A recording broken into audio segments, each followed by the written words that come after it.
On 15th of July 1943, near the village of Ponyri in the Kursk salient, German Panzer Grenadier Helmut Schneider watched his company's 3rd assault wave dissolve into chaos. His unit, part of the elite 18th Panzer Division, had been attacking the same fortified position for 6 hours. They'd advanced exactly 400 meters. Behind them lay 23 destroyed Panzerfuß, 14 burning half-tracks, and 187 dead comrades. Ahead, through the smoke and dust, stretched another kilometer of identical defensive positions. This shouldn't have been possible. German doctrine called for penetration depths of 20 to 30 kilometers per day during breakthrough operations. Panzer divisions weren't meant to be fighting for individual villages. They were supposed to be 50 kilometers behind enemy lines, encircling entire Soviet armies. Yet here they were, hemorrhaging men and machines for a single road junction. What Schneider didn't know was that he wasn't fighting a desperate defense. He was fighting a system, one that deliberately transformed Germany's greatest tactical advantage into its fatal weakness. The conventional wisdom seemed unassailable. Mobility wins modern wars. German military theorists had spent 2 decades perfecting the Blitzkrieg doctrine: concentrate overwhelming force at a single point, achieve breakthrough, then exploit deep into enemy rear areas before defenders can react. Speed, shock, and penetration. The Panzer Division was designed as a self-contained exploitation force. Tanks, motorized infantry, artillery, and engineers working in seamless coordination to move 50, 80 kilometers per day. German planners calculated that Soviet forces, still relying heavily on rifle divisions and towed artillery, simply couldn't reposition fast enough to counter these thrusts.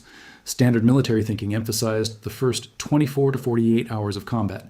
Break the crust, exploit the breakthrough, encircle the slow-moving infantry divisions before they could withdraw. On paper, this shouldn't have been stoppable. Soviet forces lacked the wireless communications, motorized transport, and tank production to match German mechanized warfare. Critics in the Wehrmacht, reviewing intelligence on Soviet defensive preparations, in early 1943 argued that depth was irrelevant. A fortified line is only as strong as its ability to concentrate reserves at the breakthrough point, and Soviet command and control simply wasn't fast enough. The technical reality was that the Soviets had redesigned defense itself. Beginning in March 1943, Soviet engineers constructed the Kursk defensive system in 3 distinct belts, each 15-20 kilometers deep, with a total depth of over 200 kilometers. But this wasn't merely about distance. Each belt contained between 5 and 6 successive trench lines, positioned 200-400 meters apart, precisely calculated to force German armor to halt, reorganize, and assault repeatedly. The first trench line sat on the forward slope, deliberately visible and seemingly vulnerable. The second line, 300 meters back on reverse slope, was invisible from German jump-off positions. The third, fourth, and fifth lines created what Soviet planners called zones of fire saturation.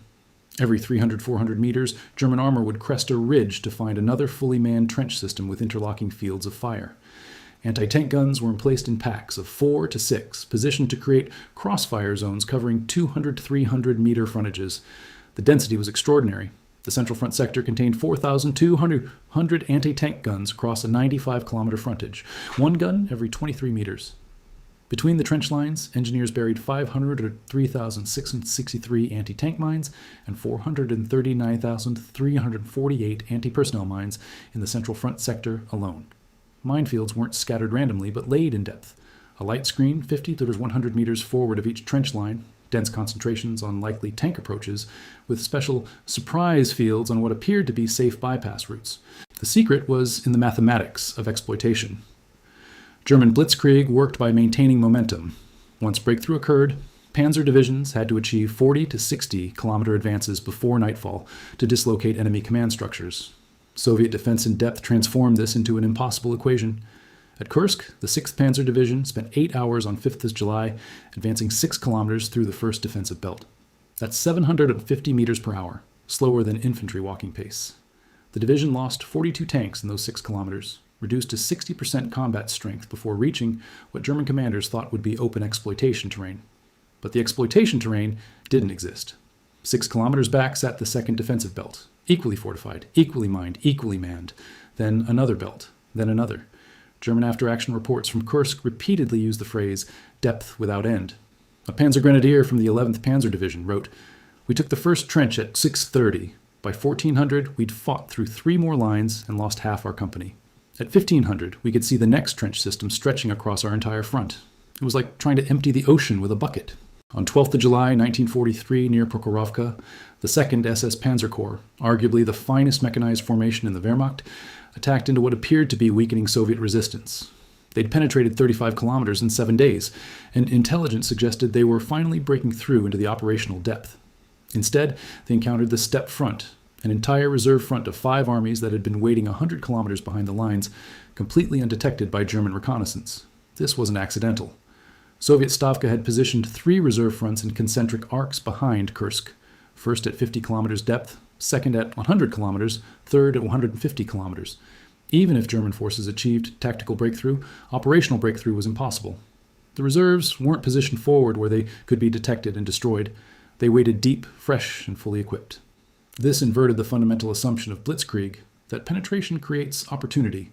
In Soviet defense in depth, penetration created exhaustion.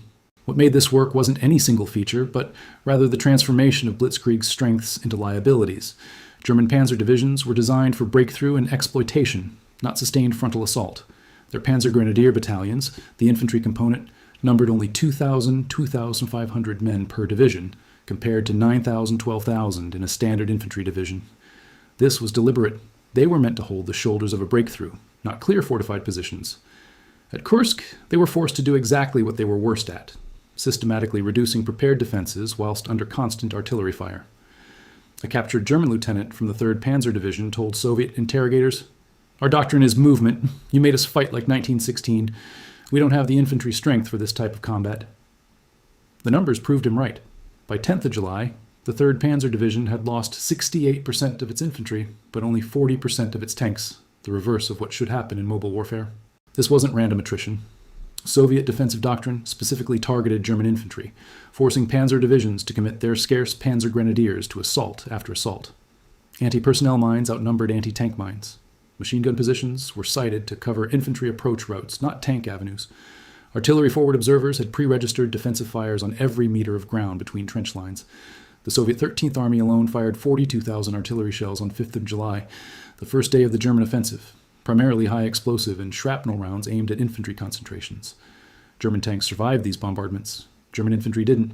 By day 4 of Operation Citadel, some panzer divisions were operating at 70% tank strength but only 45% infantry strength.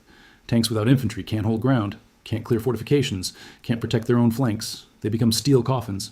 The artillery integration revealed the deeper sophistication. Soviet defensive belts weren't just obstacles, they were killing zones calibrated to artillery fans.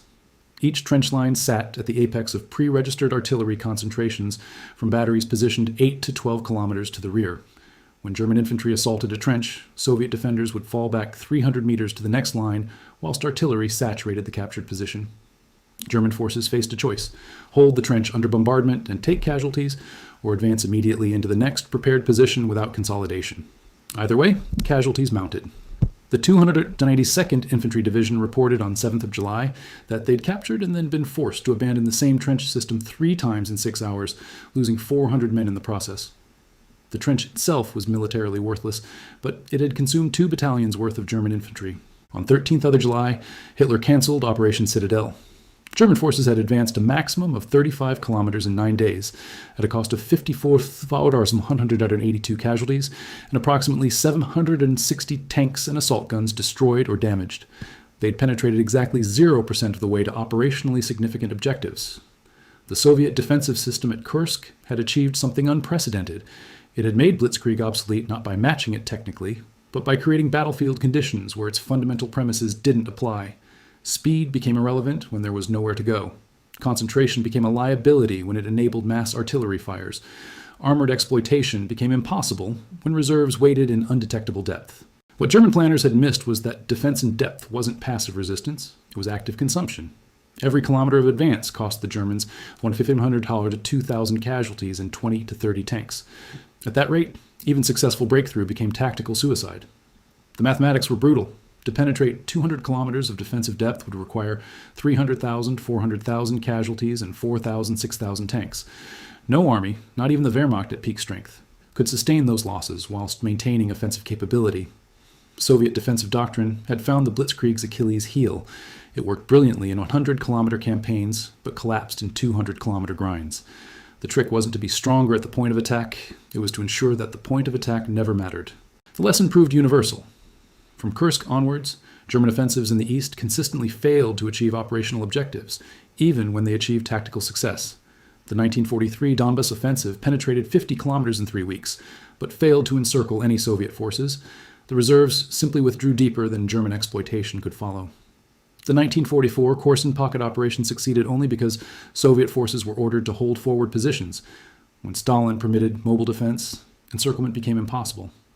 By 1944, Soviet defensive doctrine had evolved further. First belts became thinner, deliberately, to accelerate German penetration into prepared kill zones 20-30 kilometers deep, where reserves could counterattack exposed flanks. The deeper principle was this: modern war isn't won by superior tactics at the point of contact, but by making the enemy's superior tactics relevant. The Germans were better at combined arms warfare, better at tactical coordination, better at small unit leadership. None of it mattered when the strategic architecture of defense forced them to fight the wrong kind of battle in the wrong kind of terrain at the wrong operational tempo. Soviet defense in depth didn't defeat German tactical excellence. It made tactical excellence insufficient. Blitzkrieg required weak points to exploit, shallow reserves to outrun, and defenders who would collapse when their front line broke. Soviet doctrine eliminated all three prerequisites simultaneously. Critics argued that defense in depth was wasteful, surrendering vast territory and exposing civilian populations. They were right about the territorial cost. The Kursk salient bulged 120 kilometers into German lines, seemingly indefensible. But they were wrong about the strategic calculus. Territory could be regained. Veteran panzer divisions could not. At Kursk, the Soviets traded 200 kilometers of carefully prepared depth for the permanent destruction of Germany's offensive capability in the east. After Kursk, the Wehrmacht never again launched a successful strategic offensive on the Eastern Front. The trick that turned Blitzkrieg into a death trap wasn't complexity. It was commitment to a single, ruthless principle: make them bleed for every meter until they've nothing left to bleed.